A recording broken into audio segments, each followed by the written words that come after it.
Hi guys, I'm going to give this a try doing this, loading it up on YouTube. It's going to be a drawstring carrot bag. The pattern will include the piece for this. This is the carrot shape. And you will need 2 pieces of fabric cut out using that for your carrot color.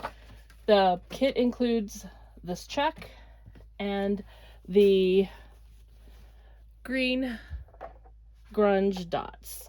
Okay, so to start off, we are going to cut the pieces. We have our 2 carrots I've cut, and then we're going to have our 2 8-inch squares. These will be the tops of the carrots, and then you iron them in half, and that's what I've done here with my 2 pieces, because that's how we'll stitch it on, iron in half. But we need to create the channel for our drawstring.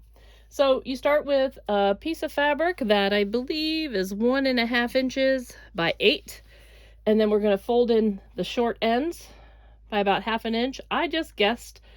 Just make sure it's more than 1/4 inch, because if not, you're going to stitch it in your seam.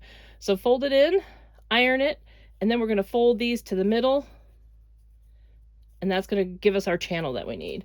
I've already done that here, just to save a little bit of time, and so you don't need to watch me ironing. You see how I folded the ends? See, they're not even the same. They just have to be roughly 1/2 inch. And then you're going to take open up your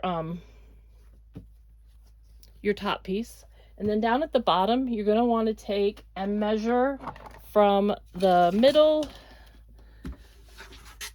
It's 8 inches, so roughly every 2 inches, we're going to make a dot. I'm just using a white pencil. I did use a white pencil. It's not disappeared, so I'll just pretend this is a white pencil. You go 3/4 inch up. You want to go 3/4 inch up, and you see every 2 inches I've just put a little dot on my fabric here. That's just going to help me line up my channel, because I don't want it to be completely on the bottom. But most important, before we sew on the channel, we need to make sure we open up the green. I ironed mine in half already because I wanted to be a little prepared. So just make sure if you do that, you open it up, and you only want to put a channel on one side. So I'm going to stick my channel on. I'm going to just eyeball, and I'm going to put it at the bottom. I'm going to put it where the dots are. I'm just going to make sure I cover up the dots because I use chalk. That way I don't have to worry about removing it. And then I'm just going to put a pin. Oh, make sure I got the level or straight.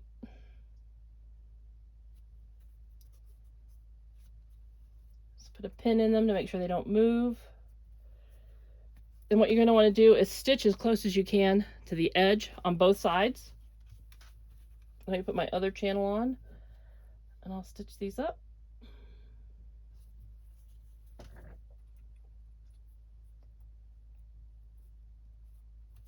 You need to make sure when you do this that you have more than 1/4 inch right here, because you're gonna sew this, so you want to make sure you don't sew this end in, because this is where we're gonna thread our ribbon to make our white pencil under my machine.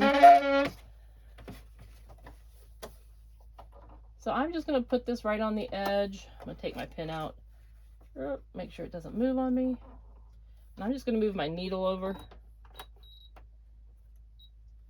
And I'm just going to stitch. I will back stitch only because that's going to be where our drawstring is. And that might get a little bit of wear if you're opening and closing it a bit. I mean, I don't really think it'll be a problem, but just in case, I mean, I'm going to give one to my granddaughter, so I suspect she'll probably play with it a lot. So I'm going to make sure I back stitch to make sure that this channel doesn't come off.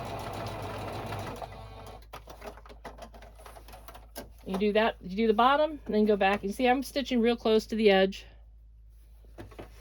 And if you wanted to use green thread, you can. I just went for white because I'm going to do white for the rest of the project, and I'm okay with that.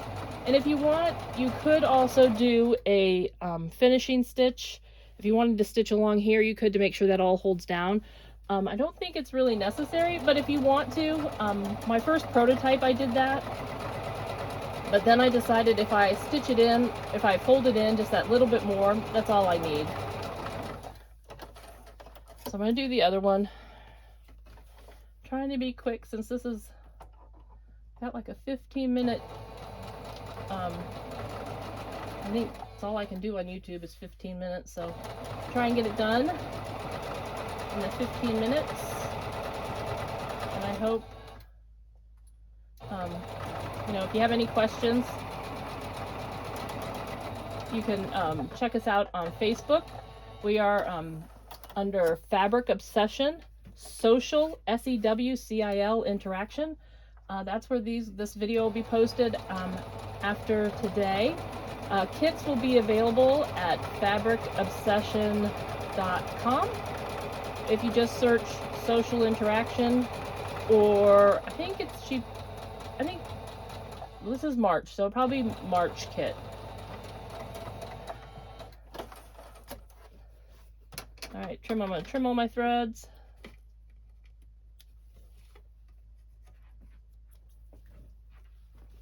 I hope everybody can see these all right. I kind of did a few little test runs before because this is like my first. I did a quick video last year on masks. So, I'm just an amateur. I'm just trying to share the project a little bit quicker since I can't do it in the shop on Friday. I didn't want to miss out on our Friday Sewcial because so many people enjoy them. All right, so now we can fold this back. Okay, so just make sure that when you do that your channel is going to be attached to the right side of your carrot. So you have your top of your carrot, lay it down. We're going to do the right side of the carrot to the channel side of the top. All right, so we're going to sew those together. Just line them up. They should be pretty much the same. Going across. And I did a 1/4 inch seam. So I guess I need to move my needle. 1/4 inch seam. It can be a little bit bigger, a little bit smaller. I wouldn't do much bigger than a 1/4 inch because if not, you might catch your drawstring channel in it.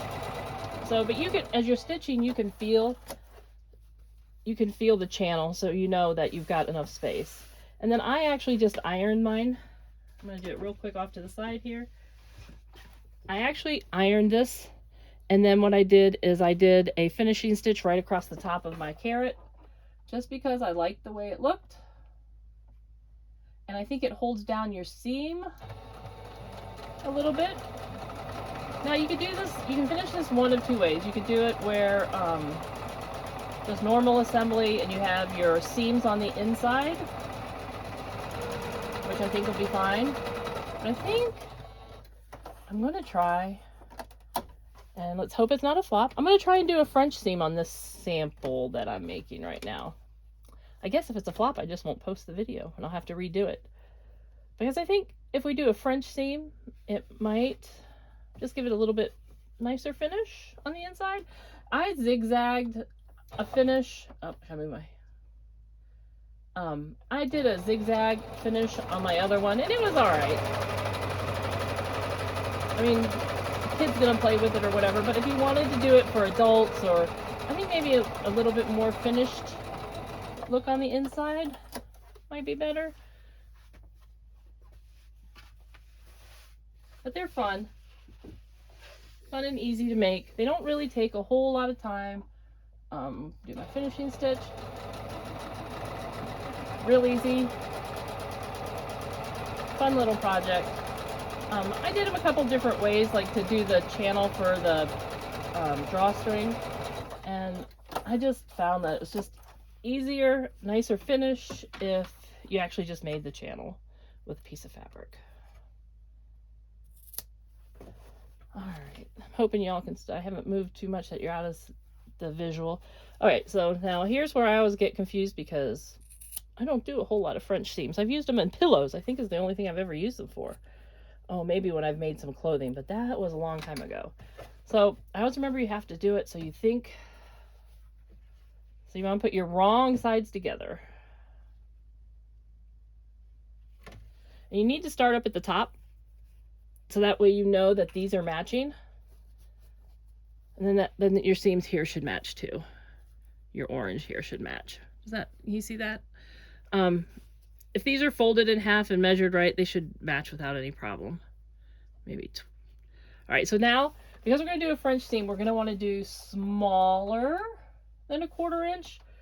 I'm just going to move my needle a couple notches just to get close to the end. And I will also backstitch at the top for strength. All right, when you get here, you want to do a little pivot.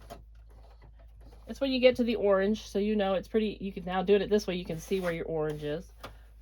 I didn't pin it because it's just easier for me without the pins.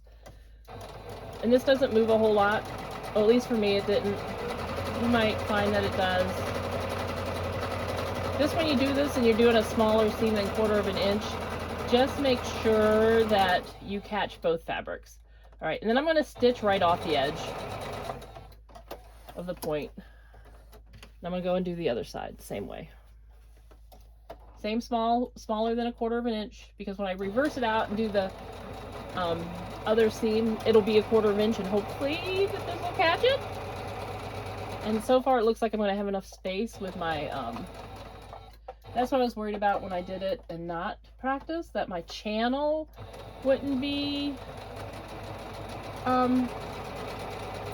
short enough, but it looks like it's pretty short. It's going to work. That 1/2 inch just gives you enough room for the seams, because you're still only going to take it in just a little bit more than a 1/4 inch, so it should work out all right. All right, and stitch right off there. Make sure I got it tight up here, so I just want to make sure I caught it all, and I did. Trim my threads. I need to pull my threads a little bit tight because I keep getting this on my bobbin thread. I'm sure it's a tension issue. I just haven't taken the time to play with it and figure it out. Or I need to put in like a start piece. That always seems to solve it too. I just never do it, and I should. All right, so then we're gonna flip this out. For a minute there, I thought I did it wrong because I'm like, oh, my channels are on the inside. Happens to me every time I do a French seam.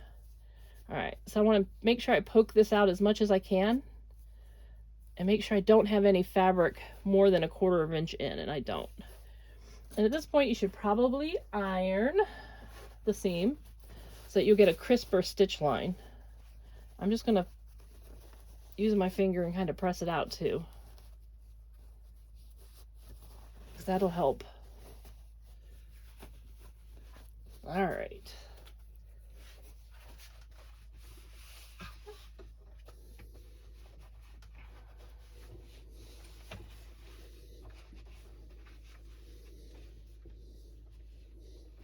All right. And now I can do my 1/4 inch. Move my needle back, line it up. Now I can do my 1/4 inch for my, once again, I'm starting at the top of the green. I'm going to make sure my channel is in there, and it seems to be all right. I think I did. And then when you hit that white stitch line, you know to turn, because that's where your orange meets the rest of your fabric. And then stitch to the end. I actually think I'm doing a very generous 1/4 inch stitch. I moved my needle just a little bit too much.